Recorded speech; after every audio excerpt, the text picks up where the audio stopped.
Numerous jurisdictional agencies are responsible for managing the lands in Alaska and ensuring they receive an appropriate level of wildfire protection.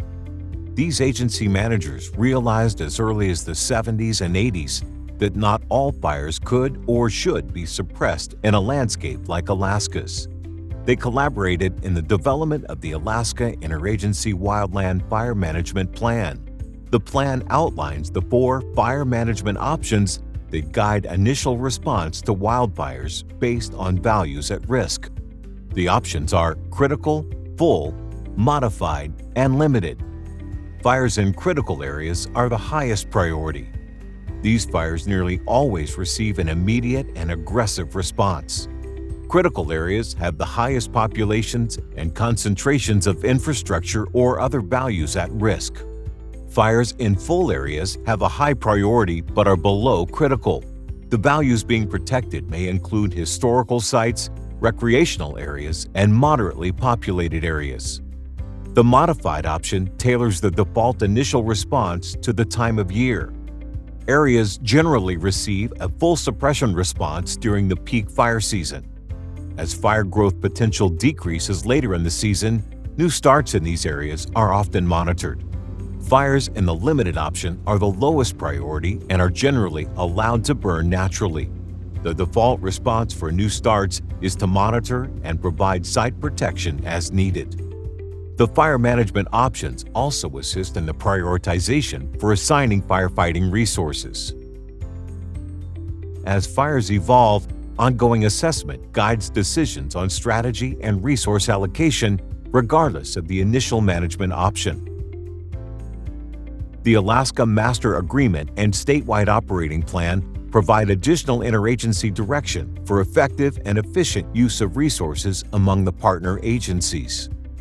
Wildfire protection is provided by the Bureau of Land Management, Alaska Fire Service, State of Alaska Division of Forestry and Fire Protection, and the U.S. Forest Service for nearly all lands in Alaska. These 3 agencies provide protection services based on geographic boundaries that are independent of jurisdiction.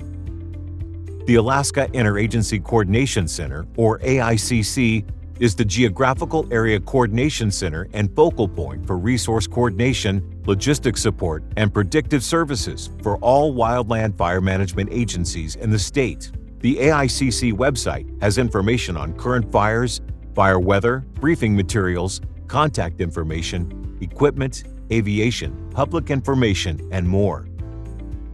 The BLM Alaska Fire Service, or AFS, covers roughly the northern and mostly roadless portion of Alaska. AFS is headquartered on Fort Wainwright near Fairbanks and is divided into 4 zones. The Galena Zone operates a station in Galena from late May through August. The Upper Yukon Zone operates a turnkey station in Fort Yukon as needed. Both stations are only accessible by air or boat. The primary initial response forces for AFS are smoke jumpers and contracted fire boss water scoopers. Smoke jumpers can be ordered to provide highly qualified personnel for a variety of incident needs. They are often utilized for initial attack, point protection, and quickly boosting resources and overhead capabilities on emerging or existing fires. Ordered by the load with 2 to 12 jumpers, they are self-sufficient for 72 hours with significant amounts of saws, pumps, hose, and fuel available on the jump ship. AFS has 2 hotshot crews and a Type 2 training crew based in Fort Wainwright. The AFS Fire Specialist Program provides a pool of multi-qualified firefighters who can support overhead, air operations, fire suppression, and prescribed fire activities. AFS has several national standard Type 2 contract hand crews. These crews can mobilize from pre-identified assembly points in remote villages.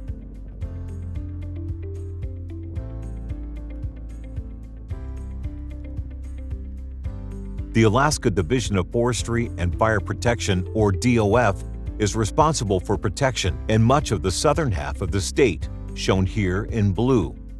This includes most of Alaska's road system. During the fire season, DOF staffs 7 area offices. with initial attack resources primarily relying on engines and heli-tac for initial response.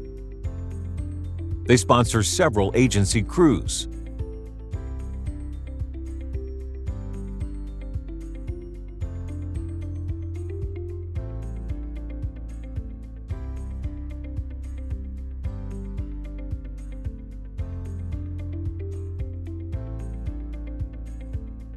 DOF contracts 2 air tankers, one stationed in Palmer and one in Fairbanks.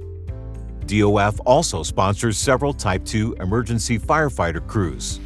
These EFF crews have provided a supplemental workforce on Alaskan fires for decades. They are hired and assembled as needed and do not come outfitted. The Chugach and Tongass National Forest and Southeast Alaska, shown here in green, are protected by the U.S. Forest Service. Most areas have a temperate climate which limits the number, size, and duration of wildfires. The combined Chugach and Tongass Fire Program staffs engines and interagency hand crew, modules, overhead, and aviation assets for initial and extended incident response. It manages dispatch centers for the forests. Resources such as heavy equipment are ordered through dispatch using an ICS 213 general message. Dispatch will identify whether there are available resources already under contract in the area.